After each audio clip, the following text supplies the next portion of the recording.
대한민국은 5년 전 합계 출산율이 한 명 밑으로 떨어진 뒤 역대 최저치를 경신해 오고 있죠.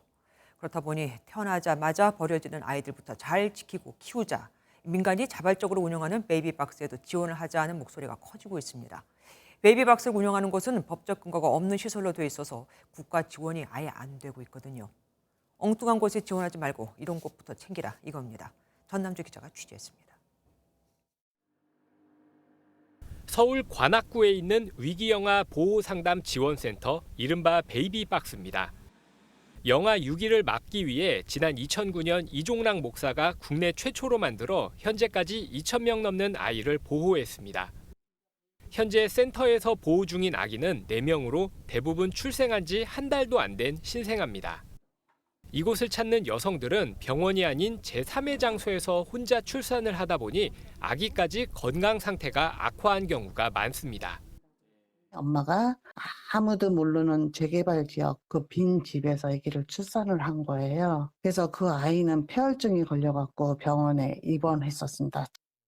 원치 않는 임신을 한 10대와 20대 미혼모들이 아무도 모르게 낳기를 원하면서 위험한 출산에 출생신고까지 숨기는 겁니다. 이런 배경에서 나온 법안이 바로 보호출산제입니다. 산모의 익명성을 보장하면서 병원에서 건강하게 출산하는 것을 기본 내용으로 하고 출산 후 국가가 보호하는 개념을 포함하고 있습니다. 프랑스와 독일에서는 관련법을 통해 생명권이 지켜지고 있지만 우리나라는 지난 2020년 발의된 이후 진전이 없습니다. 또 아동의 부모 알 권리를 침해한다든지 태어난 가정에서 자랄 권리 등 아동의 핵심적인 권리를 침해한다는 의견. 보호출산제를 발의한 당사자이자 13년 전 생후 80일 된 아기를 입양해 키우고 있는 김미애 의원. 다음 주엔 의료기관이 출생정보를 국가기관에 의무 신고하는 출생통보제 개정안을 발의한 뒤 보호출산제도 함께 국회 통과를 위해 힘쓸 예정입니다. 의료기관의 부담을 최소화하는 그 방안을 복지부와 협의를 해서 심평원에 통보하는 것으로 그 출생통보 의무를 가름하는 것으로 그렇게 하는 법안을 지금. 지난해 합계 출산율이 0.78명으로 떨어진 대한민국.